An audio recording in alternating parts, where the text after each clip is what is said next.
today. What she's doing is she's actually doing a broadcast feeding.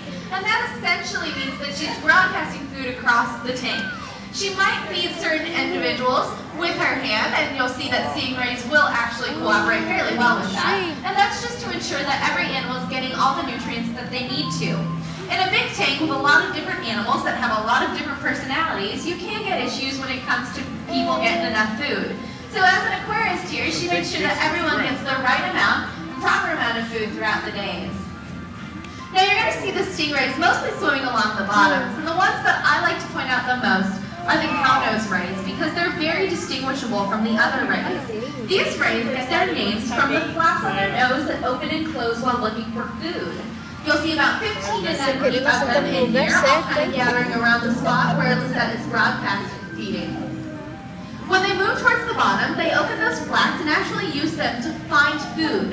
Once they find that piece of food, they can almost use them to scoot them towards their mouth, in which they open it up and create a vacuum and suck up that piece of food.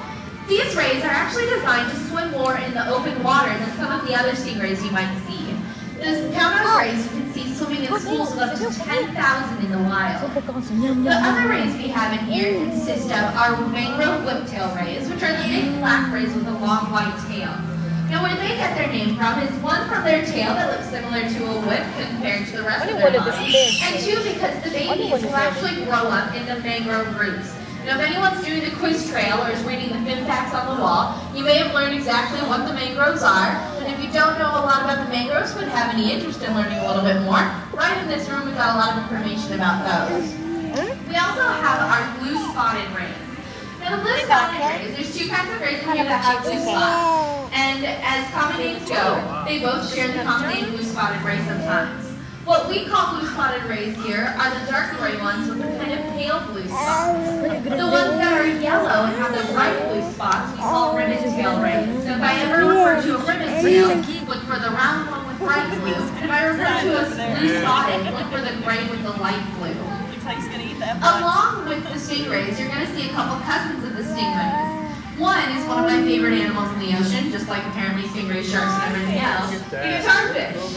This little guy kind of looks like someone took a stingray and glued it to the body of a shark. Now the product is processed, now genetic testing, and actually is a certain kind of animal that's related to those stingrays and sharks. You'll see that he swims very similarly to a shark, but when he's looking for food, he looks like a stingray. He is more of a bottom dweller and does have a habit of laying on the bottom and partially burying himself like the stingrays do. You're going to see two kinds of bottom feeder sharks in this tank as well. The first is the epaulet shark, which is a polka-dotted shark.